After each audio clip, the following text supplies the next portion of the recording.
For 10 years, CEO Zara Cole built walls so high around her heart that no man could ever hurt her again, until a single hotel room mistake changed everything.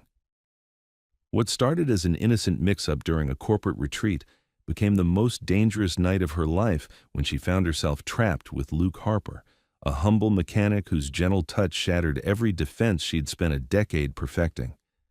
But when a secret photo threatens to destroy her empire and a moment of weakness leads to devastating betrayal, Zara must choose between the safety of her gilded cage and a love that could either save her soul or ruin everything she's worked for. Will the woman who swore never to be vulnerable again find the courage to risk it all for the one man who sees past her crown? The answer will shock you, and the choice she makes will leave you breathless. If you're watching this incredible love story unfold, hit that subscribe button and tell me where you're watching from, because this journey of walls, hearts, and second chances is just getting started. The rain hit the tall windows of the downtown hotel like tiny fingers tapping for attention. Zara Cole stood near the ballroom entrance, watching the drops race each other down the glass. She held her phone in one hand and a glass of sparkling water in the other. Neither one helped her feel less alone in a room full of people. "Ms. Cole," a man in a navy suit stepped closer. His smile was polite but hopeful. "I'm Derek from Premier Tech Solutions. We spoke on the phone about the security upgrade." Zara turned to face him. Derek was probably her age, maybe a little older. He had kind eyes and clean fingernails, the type of man her cousin Maya would call perfect on paper. "Of course," Zara said. Her voice was professional but warm. "Thank you for making the trip out here for the retreat." "My pleasure." Derek's smile grew wider. "I was wondering if you might have time for dinner tomorrow night. I know a great place downtown. Nothing too fancy, just good food and conversation." The string quartet in the corner played something soft and sweet. Around them, other business people chatted and laughed. Everyone seemed so comfortable, so normal. Zara felt like she was watching them from behind glass. "I appreciate the invitation," she said gently, "but I keep my business and personal life separate. Maybe we can grab coffee during the break tomorrow instead." Derek's face fell a little, but he nodded. "Of course. Coffee sounds great." He walked away, and Zara felt a familiar ache in her chest. She wasn't trying to be mean. She just couldn't do what other people made look so easy. Dating, touching, trusting someone enough to let them close. 10 years. It had been 10 whole years since she let a man touch her with anything more than a handshake. 10 years since she decided that love hurt too much to be worth the risk. "Was that Derek asking you out?" Maya appeared beside her like magic. Her cousin had a gift for showing up at exactly the right moment. "Maybe," Zara said. She took a sip of her sparkling water. The bubbles tickled her nose. Maya studied her face. Maya was 28, a year younger than Zara, but sometimes she seemed like the older one. She had warm brown eyes and natural hair that she wore in beautiful twists. She was also Zara's executive assistant and the closest thing to a sister she had. "He seems nice," Maya said carefully. "I'm sure he is." "When was the last time you went on a real date?" Zara gave her a look. "You know the answer to that." "I know the answer, but I keep hoping you'll surprise me." Across the room, Zara spotted Evelyn Shaw. The older woman was talking to two men in expensive suits. Evelyn was 55 and had been on the company board for 3 years. She was also the closest thing to a mentor Zara had. Right now, Evelyn was watching Zara with sharp eyes. "Evelyn's giving me that look again," Zara said. Maya glanced over. "You're the face of this company, so act like it look." "That's the one. She cares about you, she just shows it weird sometimes." Near the bar, a man with silver hair and a kind face was talking loudly about his car. "She's a 1967 Mustang," he was saying to anyone who would listen. "Beautiful thing, but temperamental, like dating a movie star from the old days." Maya laughed. "That's Gideon Pike, big investor." Maya pointed toward the man. "He loves that car more than most people love their children." "I heard that," Gideon called out with a grin. "And it's true. She needs special care. Can't just take her to any old mechanic." The front desk caught Zara's attention. A woman with dark hair pulled back in a neat bun was dealing with what looked like a line of unhappy guests. Her name tag said, "Sylvia Ramos, front desk manager." Looks like they're having room issues, Zara said. Storm probably messed up their systems, Maya replied. Good thing we booked early. As if she heard them, Sylvia looked up and caught Zara's eye. She hurried over, looking frazzled but professional. Ms. Cole, I'm so sorry to bother you during your event. We're having some complications with room assignments due to the storm. Your keycard might be delayed by about an hour. That's fine, Zara said. These things happen. Thank you for being understanding. We'll have everything sorted by 7:30 at the latest. The lights flickered once, making everyone look up. The rain was getting harder. I should probably check on my room situation too, Maya said. This storm is really picking up. They walked toward the elevators together. Zara felt tired in a way that had nothing to do with the long day. It was the kind of tired that came from always being on, always being the CEO, always being careful about how she looked and what she said and who might be watching. The elevator arrived with a soft ding. Inside, the lights were dimmer than usual. Sylvia was already there, looking worried. I'm really sorry about the delay, Sylvia said again. The storm knocked out power to our main computer system for about 20 minutes. It scrambled some of our room assignments. It's not your fault, Zara said. She meant it. She'd learned a long time ago that getting angry at people for things they couldn't control was a waste of energy. We'll have you in your room very soon, I promise. The elevator stopped at the 5th floor. Zara stepped out and Maya squeezed her arm. Try to relax tonight, Maya said. You've earned it. Zara walked down the hallway toward her room.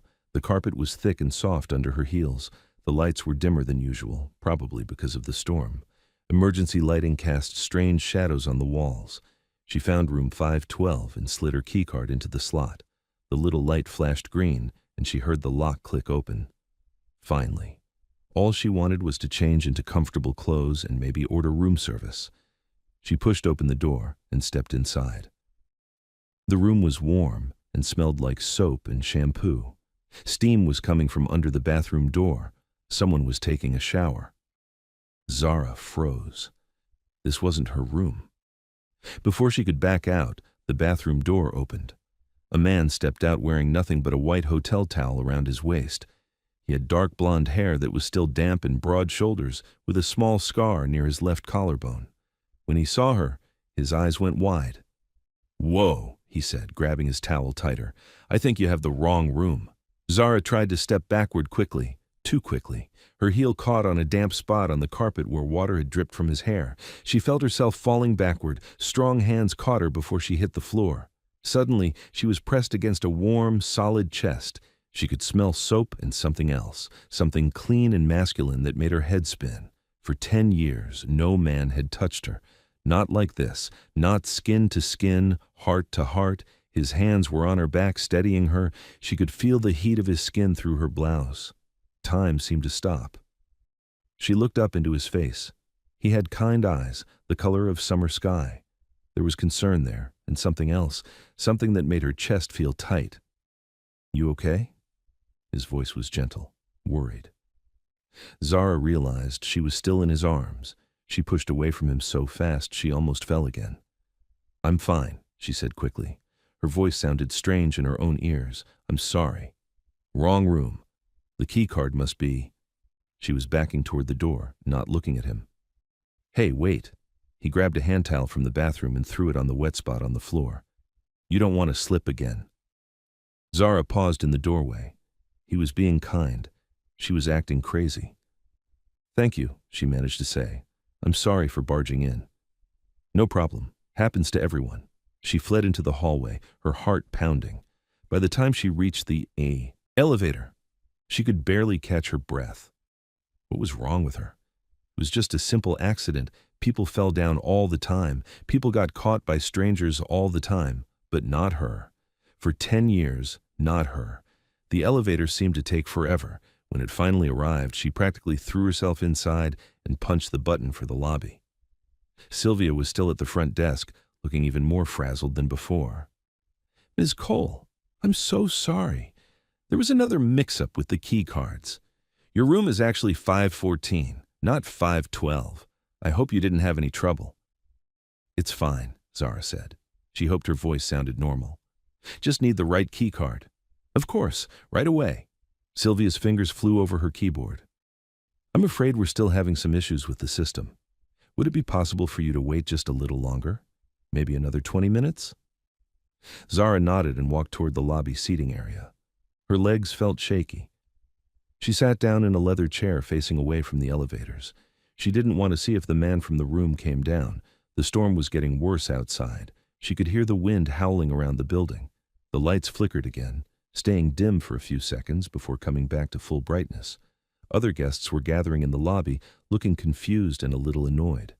A young woman with a name tag that said, Tori Nguyen, concierge, was handing out blankets and bottles of water.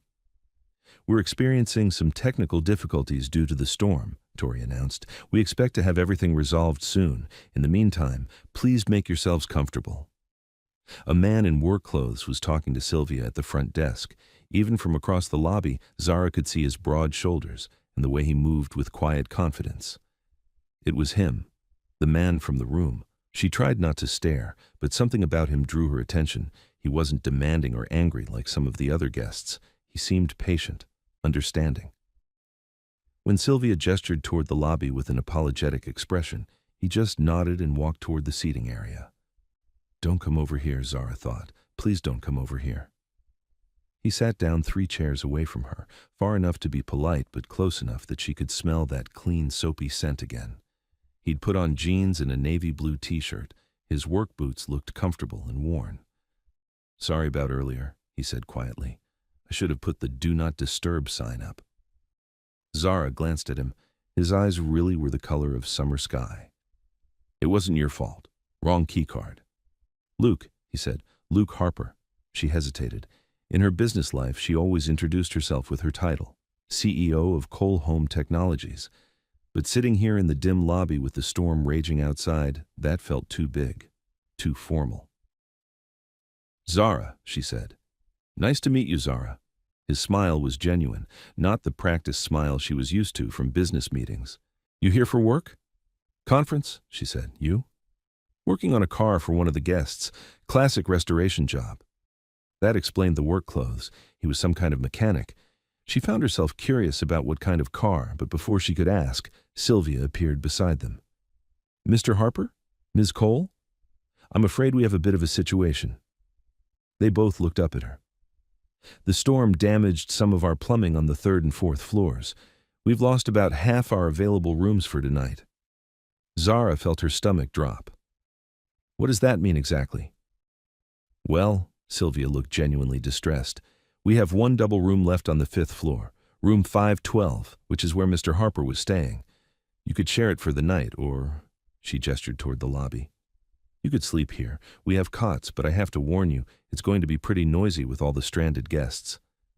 Zara looked around the lobby. It was filling up with frustrated travelers. A baby was crying somewhere near the bar. 2 teenagers were arguing loudly about whose fault it was that they'd missed their connecting flight. What do you think? Luke asked. His voice was careful, respectful. I can take the lobby if you want the room. Zara considered this. He was offering to sleep on a cot in a noisy lobby so she could have privacy. It was the gentlemanly thing to do, the right thing to do. But something in his voice told her he'd had a long day too. And he'd been nothing but kind to her, even when she'd barged into his room like some kind of crazy person. We could share, she heard herself saying. If that's okay with you. I mean, if we set up some ground rules. Luke's eyebrows went up slightly. Ground rules? Pillow barrier down the middle of the bed. Lights out by 10. No conversation after we say goodnight. She felt ridiculous saying it, but she needed boundaries. Structure. Something to keep this from feeling too intimate. Sounds fair, Luke said. I can respect that. Sylvia looked relieved. Perfect. Let me get you fresh linens. A few minutes later, they were back in the elevator. Zara's heart was beating faster than it should. She was going to spend the night in a room with a man, a stranger, something she hadn't done since before she made her promise to herself. You sure about this? Luke asked as they walked down the hallway. I really don't mind the lobby. I'm sure, she said. She wasn't sure at all, but she was trying to be a grown-up about this. It's just sleeping. People do it all the time. He smiled a little. Yeah, they do. Back in room 512, Zara surveyed the situation. one queen-sized bed, one small couch that might fit a person under 5 feet tall, a window that showed the storm still raging outside. "I can take the couch," Luke offered. Zara looked at the couch, then at Luke, who was probably 6 feet tall. "You'd never fit." "I've slept in worse places." "The bed is big enough," with the pillow barrier.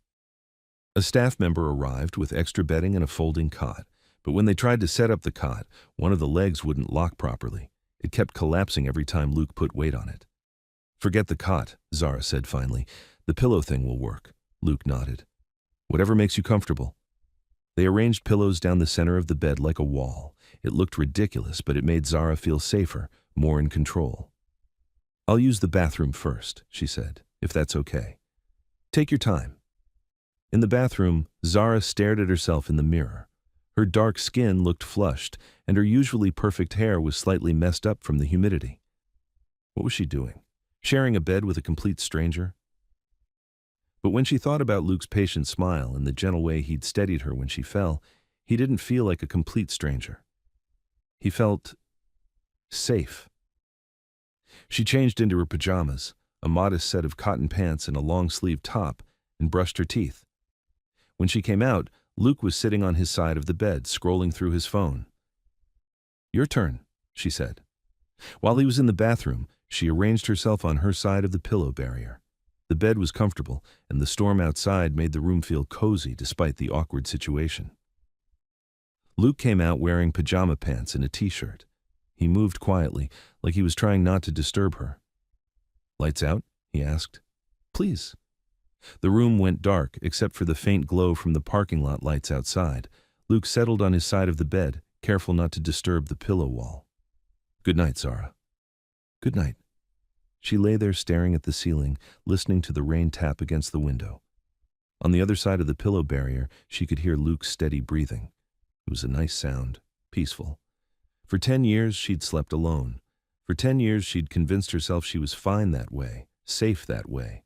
But lying here in the dark with this kind stranger just a few pillows away, she felt something she hadn't felt in a very long time. She felt less alone.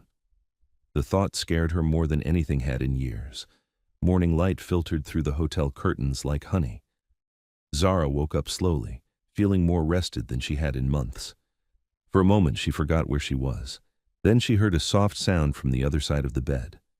A gentle snore. The memory came flooding back. The storm. The room mix-up. The pillow barrier that was still mostly intact between them. She turned her head carefully and saw Luke sleeping peacefully on his side, one arm tucked under his pillow. Her phone buzzed on the nightstand. 6:30 a.m. She had a breakfast meeting at 8. Luke's phone alarm chirped softly a moment later. He stirred, then sat up slowly, running a hand through his messy hair. When he saw her watching him, he smiled. "Morning," he said quietly. His voice was rough with sleep. "Morning." Zara sat up, too, smoothing down her own hair. "Sleep okay?" "Better than I expected. You?" "Same." Luke got out of bed and stretched. Zara tried not to notice how his t-shirt rode up slightly, showing a strip of tanned stomach. She failed. "I have some coffee," Luke said, walking toward a small bag near the window. "Brought my travel press. Want some?" Zara blinked. "You brought a coffee press to a hotel?" "Hotel coffee is terrible," he said with a grin, "and I don't function without good coffee." He pulled out a small French press and a bag of coffee beans. The smell filled the room, rich and warm and completely different from the bitter hotel coffee she was used to. "That's very, prepared of you," she said. "My mom always said to be ready for anything." He measured coffee into the press with practiced ease. She was a nurse, always packing extra supplies. "Was. Cancer. 5 years ago." His voice was matter-of-fact, but Zara caught the slight tightening around his eyes. "I'm sorry." "She would have liked you," Luke said, pouring hot water from the hotel coffee maker into the press. "She always said the best people are the ones who say sorry when someone interrupts their shower." Zara laughed despite herself. "I did handle that pretty badly." "You handled it fine." He pressed the coffee and poured 2 cups. "Here, fair warning, it's strong." She took a sip and nearly moaned with pleasure. It was perfect, rich and smooth without any bitterness. This is amazing, she said. Family secret. We source the beans from a small farm in Guatemala. We. My brother and I run a garage together, Harper Brothers. Ben handles most of the business side. I handle the cars. Luke sat on the edge of the bed, careful to stay on his side of the pillow line. What about you? What do you do when you're not accidentally breaking into hotel rooms? Zara hesitated. In a few hours, everyone would know she was the CEO. But right now, sitting here in pajamas sharing coffee, she didn't want to be the CEO. She just wanted to be Zara. I run a small tech company, she said. It wasn't exactly a lie. What kind of tech? Home automation systems, smart locks, security cameras, that sort of thing. Cool. Like making houses think for themselves? Something like that. There was a soft knock at the door. Housekeeping, a voice called. Come in, Luke called back. A woman in her 50s entered with fresh towels. Her name tag read, Greta Holm, housekeeping supervisor. She looked at the pillow barrier on the bed and smiled slightly. Storm's mostly past, Greta said, setting down the towels. Should be a nice day. Good to hear, Zara said. Greta's eyes landed on Luke's toolkit, which was sitting open near the window. You the mechanic working on Mr. Pike's car? That's me. That man loves that car more than his own children, Greta said with a chuckle. Good luck with her. After Greta left, Zara found herself curious. What's wrong with Mr. Pike's car? Nothing major. Classic cars just need special attention. Like, Luke paused, seeming to search for the right words. Like people, I guess. The older they get, the more care they need. Something in his voice made Zara look at him more closely. There was kindness there. Patience. The same qualities she'd noticed last night. I should probably get ready, she said. Breakfast meeting. Yeah, me too. Need to get that car running smooth before Mr. Pike wants to head home. They took turns in the bathroom, moving around each other with careful politeness. When Zara came out fully dressed in her business suit, Luke was lacing up his work boots. Thanks for the coffee, she said, and for, being a gentleman about all this. Thanks for not calling hotel security when you found me in your room. They gathered their things and headed for the door together. The pillow barrier lay forgotten on the unmade bed behind them. In the hallway, they ran into a young man in an expensive suit. He had perfectly styled hair and the kind of watch that cost more than most people made in a month. When he saw them coming out of the same room, his eyebrows went up. Zara? The man looked confused. I thought your room was Fayad Maurice. Caleb, Zara's voice went professional. Cool. There was a mix-up with the rooms last night. The storm caused some plumbing issues. Caleb's eyes flicked between Zara and Luke. Luke had gone very still beside her. Right, Caleb said slowly. Well, see you at breakfast. He walked away, but Zara could feel him looking back at them. Friend of yours? Luke asked as they waited for the elevator. Junior executive at a partner company. Zara pressed the elevator button again, even though it was already lit. He's observant. The elevator arrived and they rode down in silence. Zara could feel the weight of Luke's questions, but he didn't ask them. She was grateful for that. The breakfast buffet was set up in a smaller dining room off the main lobby. Business people in suits filled most of the tables, their conversations a low hum of deals and deadlines. Zara spotted Maya at a corner table and started to head over. Ms. Cole, the staff member at the buffet entrance, smiled brightly. Good morning. I hope you slept well despite all the excitement last night. Zara felt Luke go still beside her again. She could practically feel his surprise. Fine, thank you, she said quietly. But it was too late. Luke had heard her real name. He was putting pieces together. Zara Cole, he said quietly. It wasn't a question.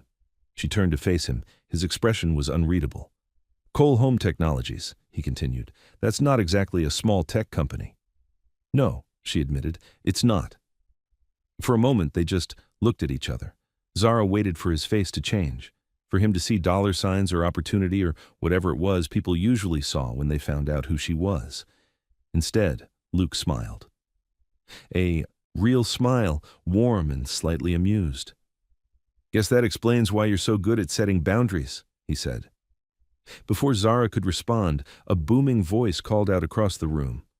There's my favorite mechanic. Gideon Pike was striding toward them, coffee cup in hand. He was wearing pressed khakis and a polo shirt that probably cost more than Luke made in a week. "Mr. Pike," Luke said, "how's the morning treating you?" "Better now that the storm's passed. You ready to take a look at my baby?" "Absolutely. Just need to grab a quick bite first." "Take your time, but remember, she's temperamental." Gideon's eyes sparkled with affection. "Needs someone who understands her moods." He wandered back to his table, still talking about his car to anyone who would listen. Caleb appeared beside them with a plate of fruit and yogurt. "Interesting night?" he asked casually. "Just a room mix-up," Zara said. Her tone had gone completely professional, distant. "Luke, this is Caleb Morrison from TechFlow Solutions. Caleb, Luke Harper. He's the mechanic working on Mr. Pike's car." Luke extended his hand to shake Caleb's. "Nice to meet you." Caleb shook it briefly, his expression politely dismissive. The handshake lasted exactly the amount of time required to be polite and not a second longer. "Hotel contractor?" Caleb asked. "Independent," Luke replied. "I specialize in classic car restoration." "Ah." Caleb's tone suggested this information filed Luke neatly into a box labeled service provider and dismissed him just as quickly. Zara felt something hot and angry flare in her chest. The condescension in Caleb's voice was subtle but clear. She had heard it before, the way some people talked to anyone they considered beneath them. "Luke was incredibly helpful last night," she said, her voice carrying just enough edge to make Caleb look at her more carefully. "Very professional." "I'm sure," Caleb said. "Well, I should grab a table before they're all taken." He walked away, and Zara felt Luke's eyes on her. "You didn't have to do that," he said quietly. "Do what?" "Defend me. I'm used to guys like that. You shouldn't have to be." Something shifted in Luke's expression. Surprise, maybe, or gratitude. Across the room, Maya was waving at Zara. Evelyn Shaw was sitting at the table next to Maya's, her sharp eyes taking in everything. "I should go," Zara said. "Business calls?" "Yeah, me too. Temperamental car to fix." They stood there for a moment, neither one moving. "Maybe I'll see you around," Zara said finally. "Maybe." But as she walked toward Maya's table, Zara could feel Evelyn's eyes following her. And when she glanced back, she saw Evelyn had noticed exactly who she'd been talking to. This was going to be complicated. "Morning, sunshine," Maya said as Zara sat down. "You look, different." "Different how?" "Relaxed? Did you actually sleep last night?" "Eventually." Zara reached for the coffee pot even though Luke's coffee had been so much better. "What's on the agenda today?" "Breakout sessions until noon, then lunch, then the big presentation at 3. Maya studied her cousin's face. "You sure you're okay? You seem kind of what?" "I don't know. Flushed?" Before Zara could answer, her phone buzzed with a text message, unknown number. "Thanks for the coffee recommendation. Hope your meetings go well. Luke." Zara stared at the message. How had he gotten her number? Then she remembered. They'd both given their contact information to Sylvia last night for the room situation. She found herself smiling as she typed back, "Thanks. Hope the temperamental car cooperates." His response came quickly. She usually does with the right touch. Something about those words made Zara's stomach flutter. She deleted the message thread and put her phone away. "Work emergency?" Maya asked innocently. "Just hotel stuff." "Uh-huh." Across the room, Gideon was still talking about his car. 1967 Mustang convertible, he was saying to a table of impressed investors. "Cherry red with white interior. Got her when I was 25, been babying her ever since." "Must be worth a fortune now," someone said. "Worth more than money," Gideon replied. "Some things you can't put a price on." Evelyn appeared beside their table like a well-dressed storm cloud. "Zara, dear, might I have a word?" It wasn't really a question. Zara followed Evelyn to a quiet corner near the windows. "Everything all right last night?" Evelyn asked. "I heard there were some room complications." "Nothing major, just had to share a room due to storm damage." "Share with whom?" Zara met Evelyn's sharp gaze steadily. "The hotel's contract mechanic. Very professional arrangement." "I'm sure it was." Evelyn's tone was neutral, but her eyes were calculating. You know how important appearances are right now, with the pre-launch phase coming up. I'm always mindful of the company's reputation. Of course you are. You're very good at that. Evelyn's smile was warm, but her words carried weight.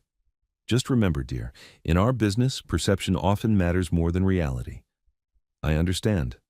I'm sure you do.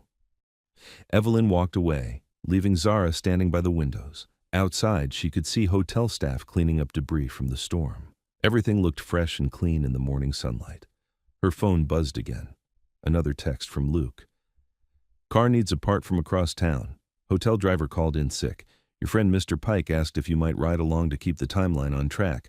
Something about trusting you to keep me honest. Zara stared at the message.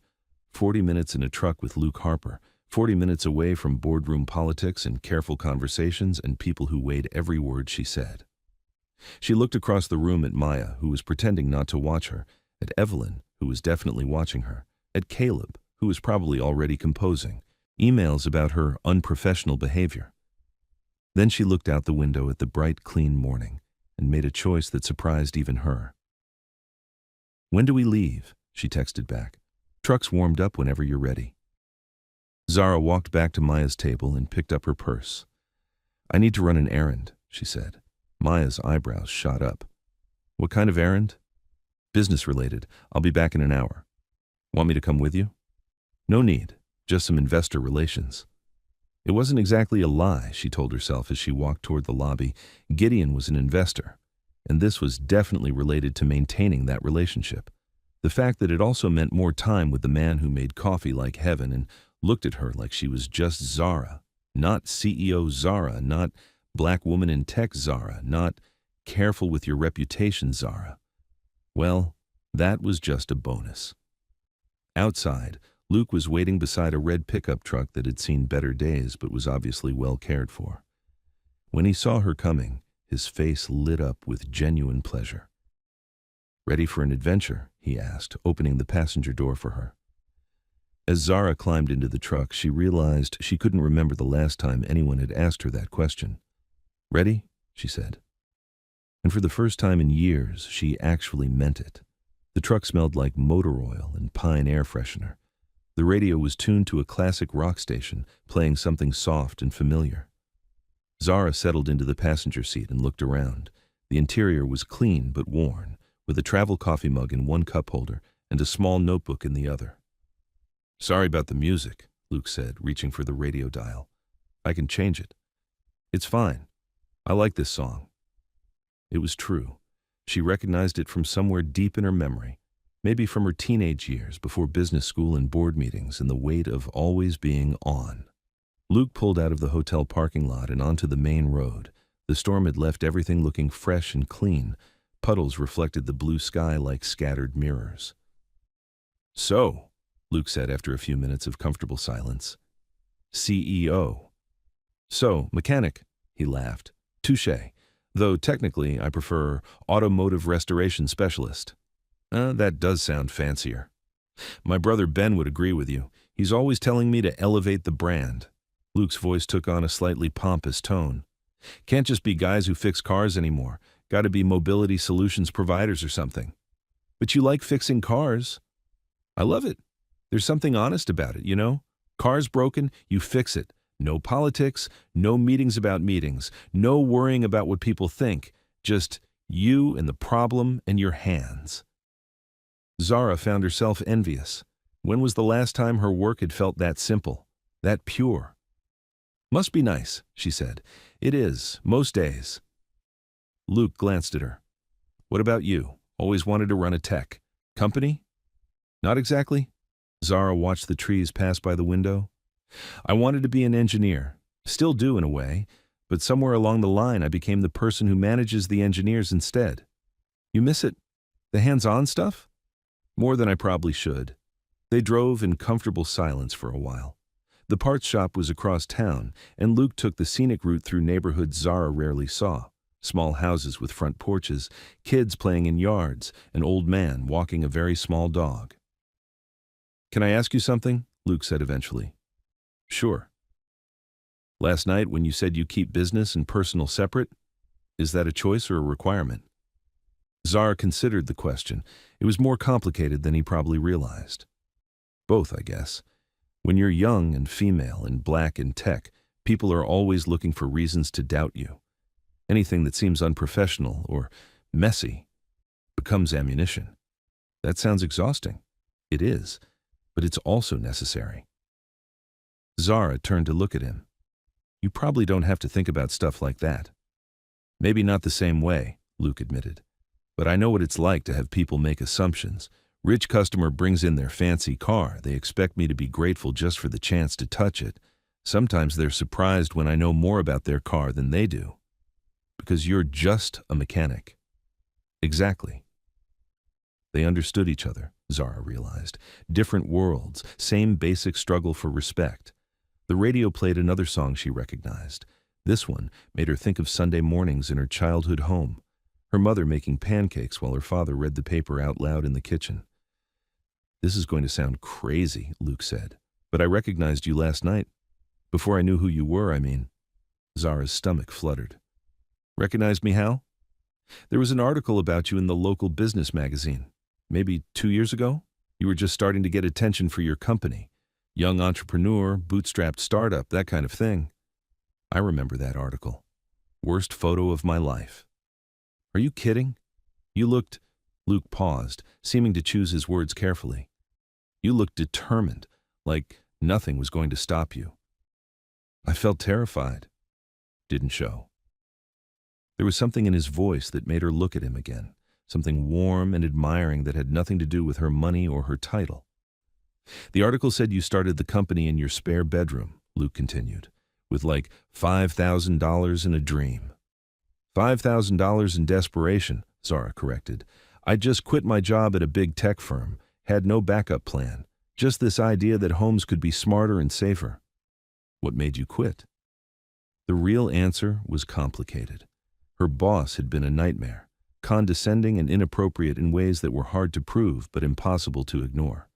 The final straw had been a meeting where he'd asked her to take notes while the men talked, even though she was the senior engineer in the room, but she found herself telling Luke the simpler truth. I wanted to build something that mattered, something that was mine. Did it work out the way you thought it would? Zara considered this. Her company was successful beyond her wildest dreams. She had financial security, industry respect, a team of brilliant people who looked to her for leadership. By any external measure, she had everything she'd wanted. So why did she sometimes feel so empty? Mostly, she said finally, though I didn't realize how lonely it would be at the top. Lonely how? When you're the boss, people treat you differently. Even people you consider friends. There's always this distance, this politeness. Like they're afraid to be real with you. Luke was quiet for a moment. Is that why you don't date? The question caught her off guard. She'd never talked about her dating life with anyone except Maya, and Maya mostly got the edited version. One of the reasons, she admitted. What are the others? Zara looked out the window at a group of teenagers shooting basketball in a driveway. They looked so carefree, so uncomplicated. When I was 24, I was engaged, she said quietly, to someone I thought I could trust. We were together for 2 years. I thought, well, it doesn't matter what I thought. What happened? He decided my ambition was too much work, said I cared more about my career than about him, which maybe was true, but she shrugged. The way he left, the things he said. It made me realize how dangerous it was to let someone that close. So you decided not to let anyone close at all. It seemed safer. Has it been? Safer? The question hung in the air between them. Zara thought about the last 10 years, the careful distance she kept from everyone, the walls she'd built so high and thick that sometimes she couldn't remember what it felt like on the other side. Yes, she said, but also really, really lonely. Luke reached over and touched her hand briefly, just a gentle squeeze, there and gone in a second, but it was enough to make her breath catch. I'm sorry someone hurt you like that, he said. It was a long time ago. Doesn't make it hurt less. They were pulling into the parking lot of the parts shop, a modest building with a hand-painted sign that said Rodriguez Auto Parts, family-owned since 1987. Luke parked and turned off the engine, but neither of them moved to get out. "Can I tell you something?" he said. "Sure. That article about you? I kept it, pinned it to the bulletin board at the shop." "Why?" "Because it gave me hope. Here was someone my age who took a crazy risk and made it work. Made me think maybe Ben and I could make something bigger out of our little garage." Zara stared at him. "You kept my article?" "Still have it. It's right next to Ben's certificate for finishing business school and my mom's last birthday card." Something warm and tight was happening in Zara's chest. When was the last time someone had told her she'd inspired them? Not because she was successful or rich or could open doors for them, but because her story had given them courage? "That's," she started to say, then stopped. She didn't have words. "We should probably get that part," Luke said gently. "Right, yes." But as they walked toward the shop, Zara's mind was spinning. Luke had kept her article. For 2 years he'd looked at it and thought about taking risks and building dreams. She'd inspired someone without even knowing it. The thought made her feel light and strange and terrifyingly hopeful. Inside the parts shop, an older Hispanic man greeted Luke warmly. "Luke, how's the Harper Brothers business?" "Good, Mr. Rodriguez. Really good. This is Zara. Zara Carlos Rodriguez, best parts guy in the state." Carlos shook her hand with a smile. "Any friend of Luke's is welcome here. What can we do for you?" Luke explained what they needed for Gideon's car. Carlos nodded and disappeared into the back room to check his inventory. "System's running slow today," Carlos called out. "Give me about 20 minutes to find the right part number." Luke looked at Zara apologetically. "There's a little diner next door if you want to grab coffee while we wait." "Perfect. I could use more coffee after that hotel stuff this morning." The diner was the kind of place that served everything on heavy white plates and kept the coffee coming without being asked. They slid into a red vinyl booth near the window, and Zara felt something loosen in her shoulders that she hadn't even realized was tense. "This is nice," she said, looking around at the mismatched furniture and the handwritten specials board. "Not exactly fancy." "I like it. Feels real." Luke ordered coffee and blueberry pancakes. Zara asked for coffee and wheat toast, then changed her mind and ordered pancakes too. When was the last time she'd eaten pancakes? When was the last time she'd let herself want something just because it sounded good? "So," Luke said when their coffee arrived, "what's the rest of your weekend look like? More business meetings?" "A few sessions this afternoon, big presentation later, then back to reality tomorrow." "Reality being?" "Board meetings, product launch prep, the usual CEO stuff." She stirred cream into her coffee. "What about you? Back to the garage?" "Yeah, Ben's probably wondering where I disappeared to. We've got a 72 Chevelle coming in Monday that's going to need some serious attention." "You love it. The work, I mean." "I do. Ben thinks I'm crazy for turning down some of the corporate contracts we get offered.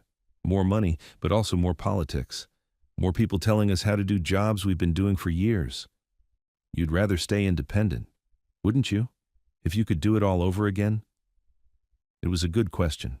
Would she choose the small, simple path if she could go back? Keep her little spare bedroom operation instead of building an empire? "Sometimes I think about it," she admitted.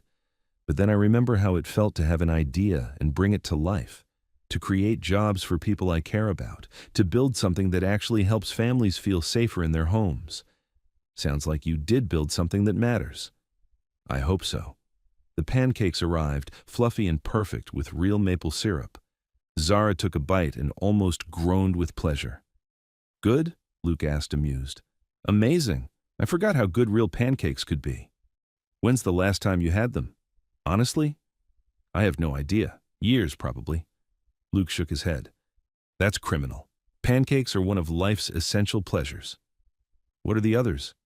"Good coffee, Sunday drives with the windows down, the feeling when you finally figure out what's wrong with an engine that's been giving you trouble." He paused, looking at her with an expression she couldn't quite read. Talking to someone who actually listens when you speak.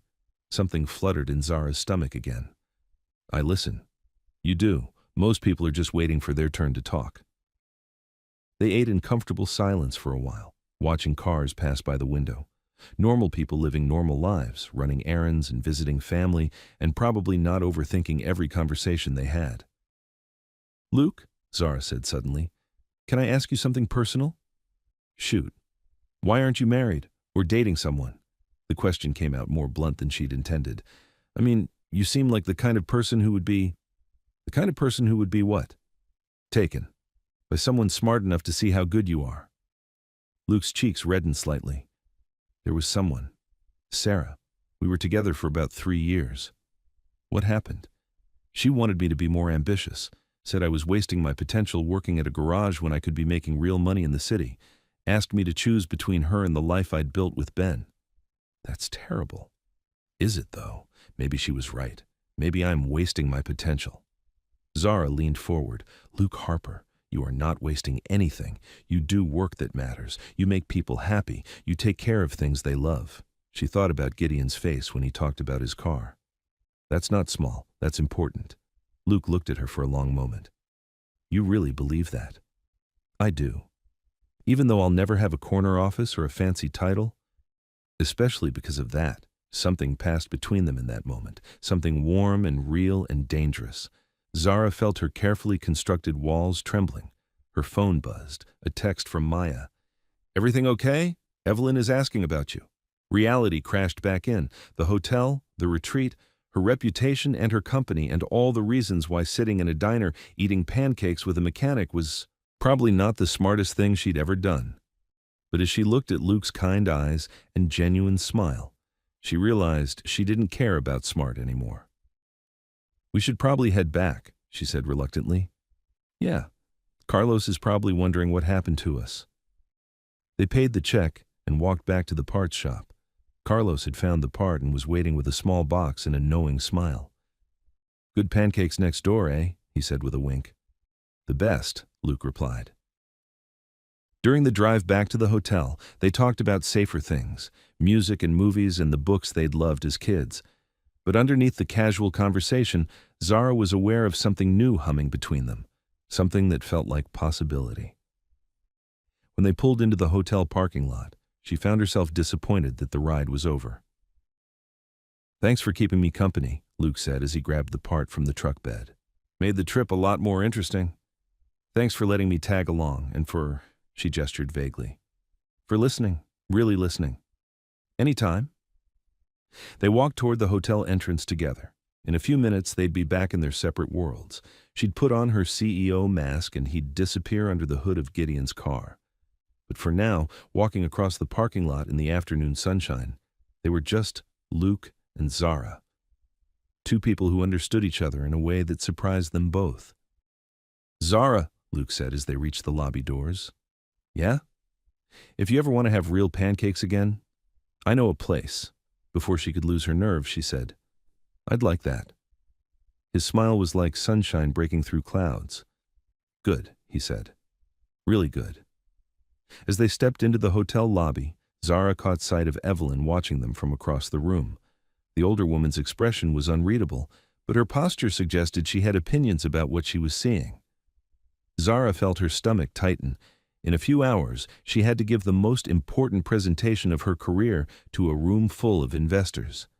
People who would judge her company based on her performance, her professionalism, her ability to stay focused on business.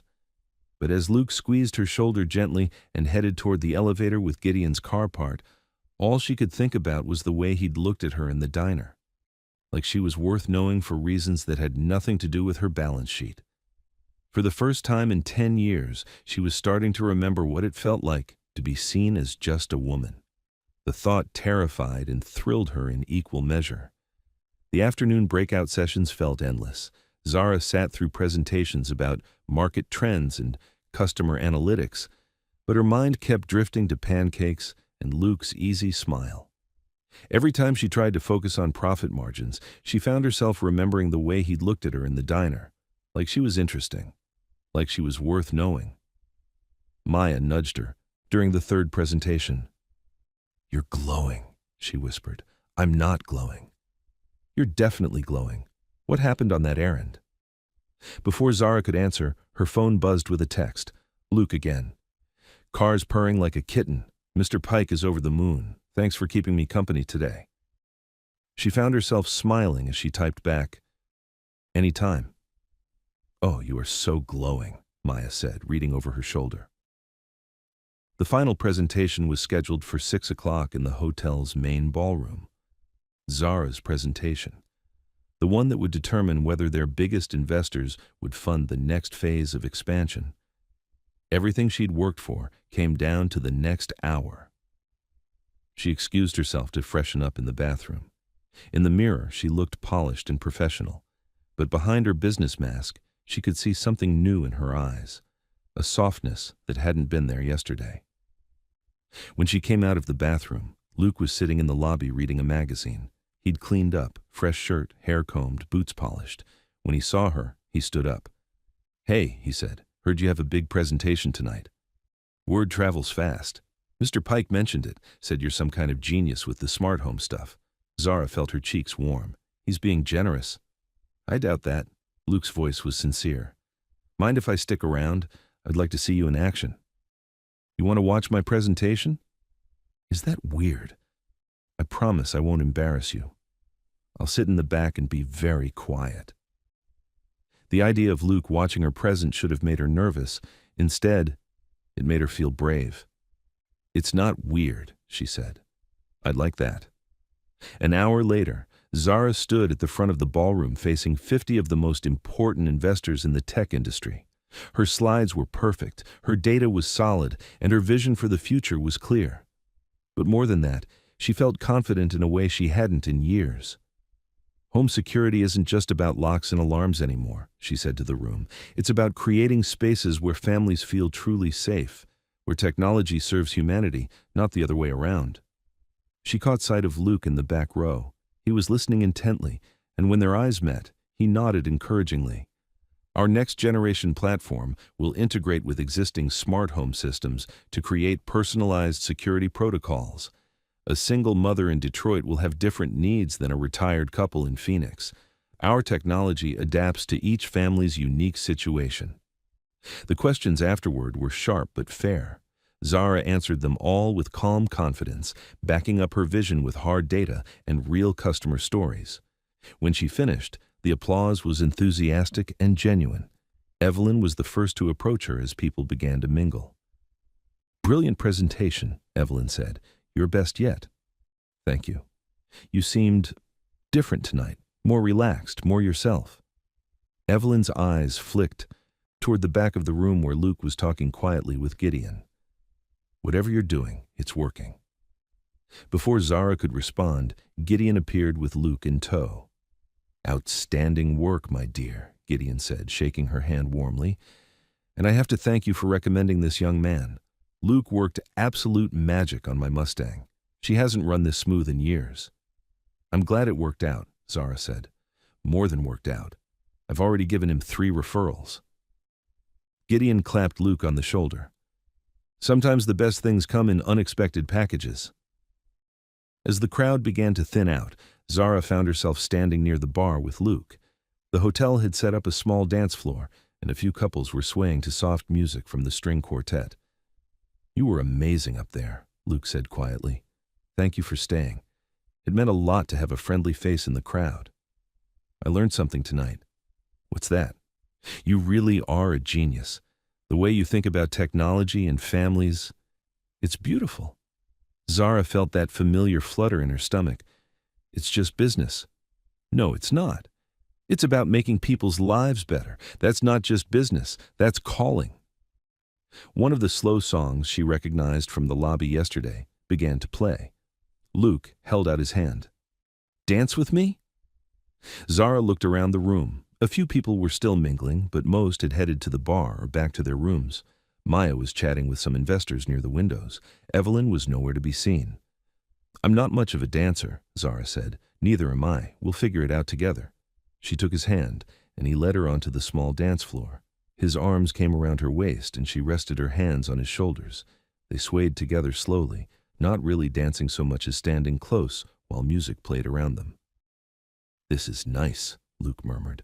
Zara closed her eyes and let herself feel the moment, the warmth of his hands on her back, the solid strength of his chest, the way they fit together like pieces of a puzzle she hadn't known she was missing. When was the last time she'd felt this peaceful? This right? The song ended, but they didn't step apart immediately. Luke's hand came up to touch her face gently. "Zara," he said softly. She knew he was going to kiss her.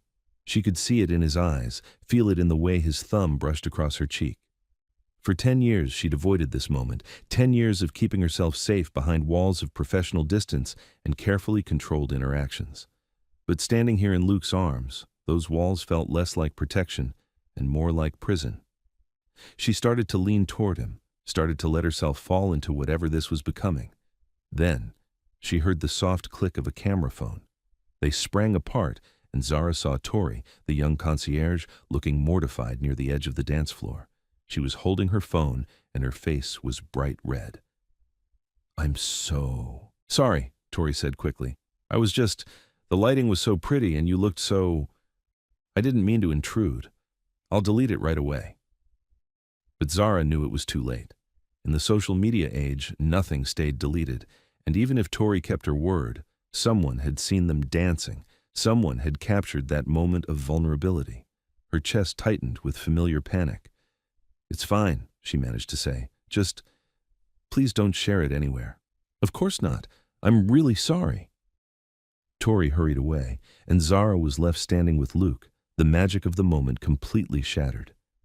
"Hey," Luke said gently. "It's okay. She said she'd delete it." "You don't understand," Zara said, her voice coming out sharper than she intended. "That photo, it could ruin everything." "Ruin what? We were just dancing." "We weren't just dancing, and you know it." Zara looked around the room, suddenly hyper-aware of every pair of eyes that might be watching them. "I have investors here, board members, people who are trusting me with millions of dollars. And you think dancing with me makes you untrustworthy? I think it makes me look unprofessional, distracted, like I'm more interested in vacation romance than running my company." Luke's face went very still. "Vacation romance. Is that what you think this is?" "I think this is exactly what Evelyn warned me about, perception mattering more than reality." "And what's the reality, Zara?"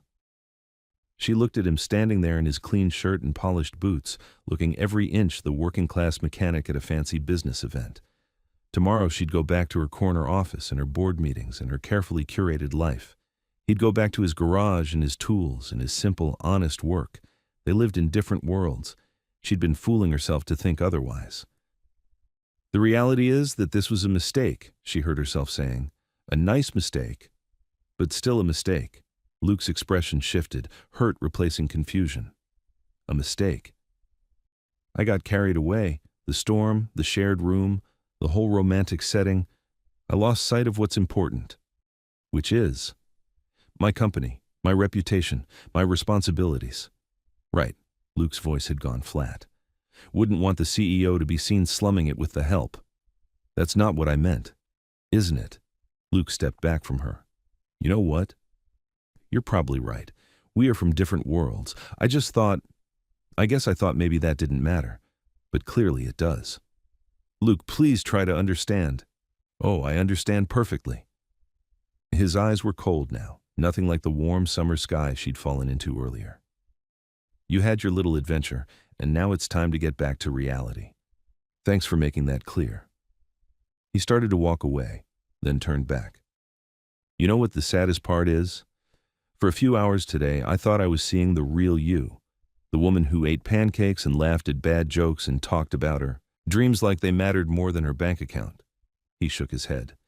"Turns out that was just another kind of performance." Zara watched him walk away, her heart breaking with every step. She wanted to call after him, to explain that she was scared, that she didn't know how to be vulnerable without losing everything she'd worked for. But the words stuck in her throat, and then he was gone. Maya appeared beside her a moment later, concern written all over her face. "What just happened? I saw Luke leave and he looked angry, hurt, disappointed." Zara's voice was hollow. "All of the above. What did you do?" "What I had to do, what I always do." Zara straightened her shoulders, slipping back into CEO mode like putting on armor. "I chose business over personal feelings." Maya studied her cousin's face. "And how's that working out for you?" Zara didn't answer. She couldn't, because the truth was too painful to say out loud. The next morning, she packed her bags and prepared to return to her real life. The retreat was over, and it was time to get back to work. Back to being the professional, untouchable CEO that everyone expected her to be. But as she rode the elevator down to check out, she caught herself looking for Luke, hoping maybe he'd changed his mind about leaving early, hoping maybe they could talk through what had happened. At the front desk, Sylvia smiled warmly as she processed Zara's checkout. "I hope you enjoyed your stay, Ms. Cole, despite all the excitement with the storm. It was memorable. Oh, and I wanted to mention, Mr. Harper asked me to give you this." Sylvia handed her an envelope with her name written on it in Luke's careful handwriting. Zara's hands shook slightly as she opened it. Inside was a brief note and a business card for Harper Brothers Garage. "Zara, thanks for reminding me that taking risks is worth it, even when they don't work out the way you hoped. If you ever need someone to work on your car or your walls, you know where to find me. Luke P.S. The offer for real pancakes stands, no strings attached." Zara stared at the note until the words blurred. He was thanking her. After everything she'd said, after the way she'd dismissed what they'd shared, he was still being kind. What kind of person did that make her, that she'd hurt someone this good? Maya appeared beside her, rolling her own suitcase. Ready to head back to the real world? Zara looked down at Luke's note, then at the business card with the simple logo of 2 crossed wrenches and the motto, "Honest work, fair price." "Maya," she said slowly, "what if the real world isn't as real as I thought it was?" "What do you mean?" "I mean, what if I've been so busy protecting my image that I forgot who I actually am underneath it all?" Maya's expression softened. "Oh, honey, did you fall for him?" "I think I did. But more than that, I think he helped me remember who I used to be, before all the walls and rules and careful calculations." Zara folded the note carefully and put it in her purse. "I think I forgot that being strong doesn't mean being alone. So what are you going to do about it?" Zara thought about Luke's kindness, his honesty, the way he'd seen past her title to the person underneath. She thought about how safe she'd felt in his arms, how natural it had been to share her dreams and fears with him.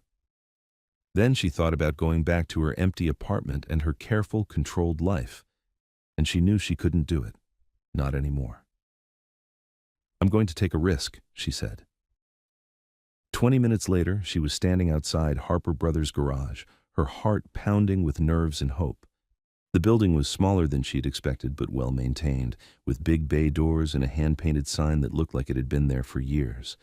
She could hear the sound of tools and voices from inside, rock music playing on a radio, the ordinary sounds of people doing work they cared about.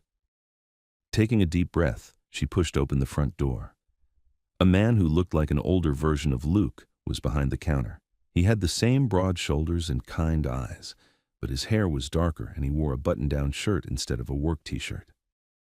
"Can I help you?" he asked. "I'm looking for Luke Harper. I'm Zara Cole." Ben's eyebrows went up.